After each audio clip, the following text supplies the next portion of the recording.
Wrigley Field is located at 1060 West Addison and is easily accessible by the red line on the L. Get off on the Addison Station stop and it's just 2 blocks. Wrigley Field, or the Friendly Confines, was built in 1914 and is the second oldest baseball field in the U.S. Only Fenway Park in Boston is the oldest, which was built in 1912. The stadium has a lot of history and it's a must-see when visiting Chicago. I took the tour on a non-game day, so that I would hope to see more of the stadium than on a game day tour. Well, I might have enjoyed that as well, but only for a short period. Wrigley Field implemented many of the modern amenities we enjoy today, like this unassuming concession stand. According to our guide, it's the first one ever implemented in a stadium. You'll be taken out to the bleachers in center field and walk by the unique buildings just outside the stadium with the rooftop seats.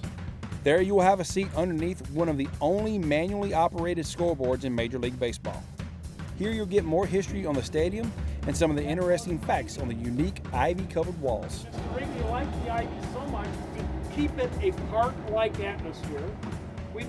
You'll make your way down underneath the bleachers to the batting cages, where you'll see the old outside wall of Wrigley Field and the new wall after the bleachers were expanded. Next stop, up to the press box. Here's the rest of the story from up here. There's not too much to see up there, but there are some great photo ops.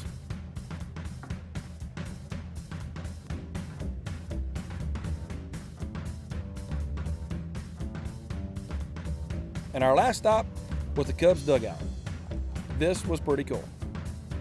You'll get to walk into the dugout and sit on the benches and take all the pictures you want. One of the neat things they left up was the pitching stats for the Colorado Rockies, who they were playing the next day.